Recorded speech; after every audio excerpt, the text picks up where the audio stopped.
Hello, member one and all of the Salivation Nation. This video is going to outline the Black Revolutionary War Patriots commemorative silver dollar and the man behind the obverse of this piece, Crispus Attucks.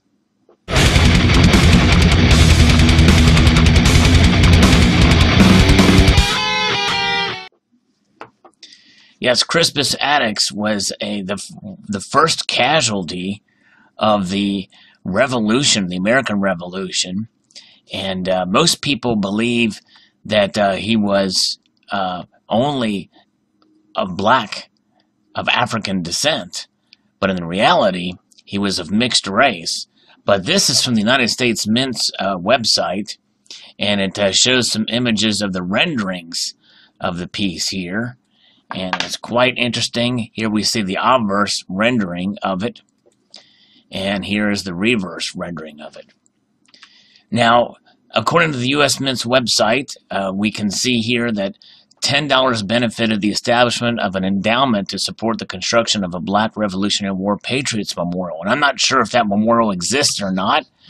I've been to D.C. enough times that I'm not sure where it is. I've not seen it. Doesn't mean it's not there. There's a lot of memorials and things along the National Mall. I just have not taken the time to actually look it up and see where it is. But nonetheless, it was designed, the obverse was designed by John Mercanti, who has been with U.S. Mint since '74, and Ed Dwight designed the reverse.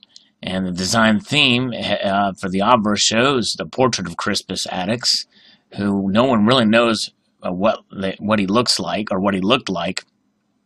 But here it incorrectly says that he was the first patriot to be killed in the Revolutionary War. And really, it's not correct. There's a difference between the war itself and the revolution. That's really kind of the beginning of the revolution, but it doesn't necessarily mean that war has broken out yet. And then the reverse features a proposed Black Patriots Memorial. Very interesting indeed. Now, looking at the actual coin itself, we can see here this rendering of Crispus Attucks. It's actually a nice rendition of the concept of what he may have looked like. And here is the reverse, showing a design concept for the memorial itself there. Very interesting indeed. Now, the man itself, and the reason why I'm doing this video here, February is Black History Month. And I kind of have a sour taste in my mouth when they just relegate Black history to a month to celebrate Black history. To me, Black history is American history. Americans who are of African descent, to me, should be celebrated and allotted for American history in general. To me, it's sort of off-putting. If I were of African descent, I would be a little bit offended that they would relegate commemorating my history in any given month. To me, it should be every month that we should honor those of all great Americans, no matter their race. But to also, obviously, racial history is a big part of American history and how we have overcome. But aside from that, we can see here, this is a drawing of what some feel that Crispus Attucks looked and appeared. And this is from the biography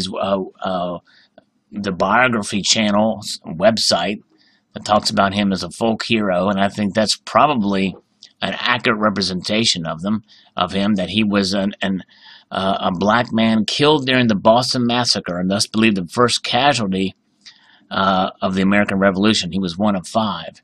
So who was Crispus Attucks? The website continues and says that he is thought to have been born around 1723 in Framingham, Massachusetts.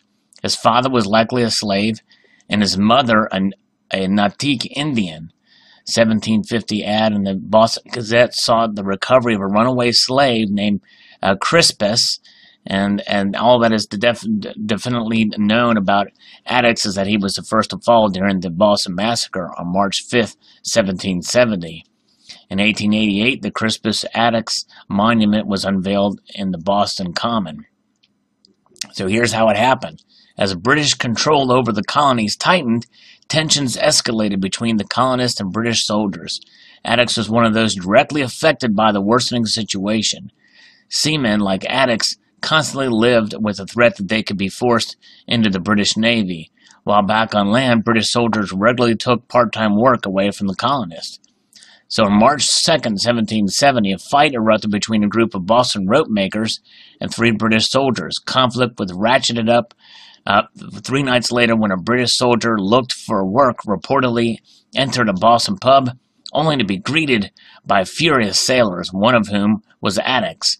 The details regarding what followed have always been the source of debate, but that evening a group of Bostonians approached a guard in front of the customs house and started taunting him. The situation quickly escalated. When a contingent of British redcoats came to the defense of their fellow soldier, more angry Bostonians joined the fracas, throwing snowballs and other items at the troops. So Attucks died, and he was one of those at the fore of the fight amid dozens of people.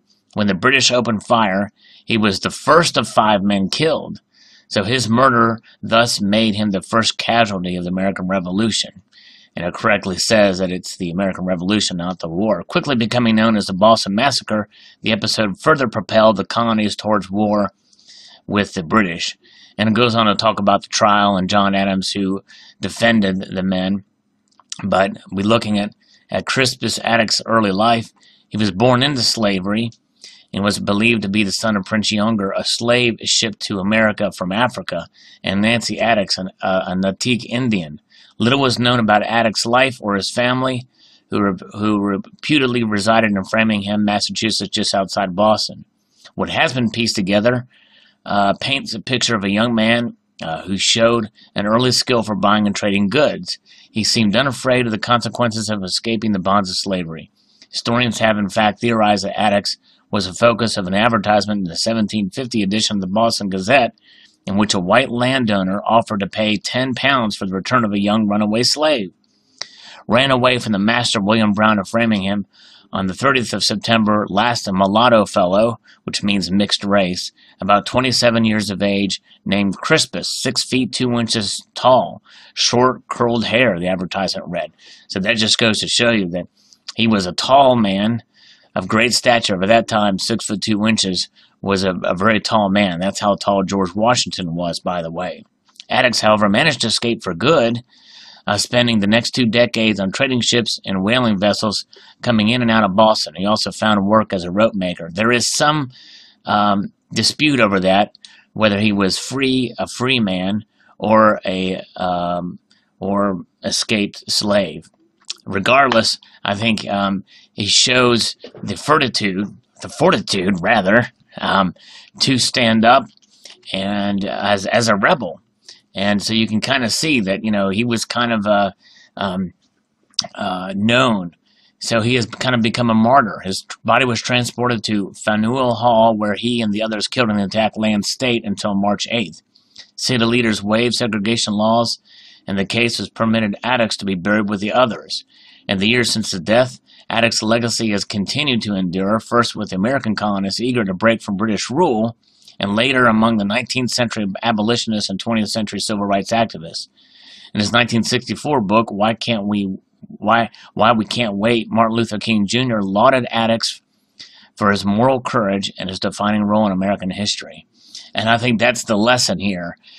It goes to show you that freedom is not just for the white man against an oppressive government, but also for men of all races, no matter the background or the position, because you think about it, he was both Native American, American Indian, and Black African. And both of those groups, in their own ways, were oppressed long after the Declaration of Independence, and after we won independence, and after the Constitution was written. So very interesting, and that's just one example. There's plenty of other great Black American heroes, civil rights heroes. Frederick Douglass is one of them. One of the ones that I have high regard for, greatly, very fond of. But pretty interesting indeed, definitely. Quite a fascinating, and the coin itself is quite beautiful. I have it in my collection. And But thought I'd share this with the community here. Hope you enjoyed. Like to extend the multitude of gratitude y'all for watching, and encourage you to please rate, comment, and subscribe.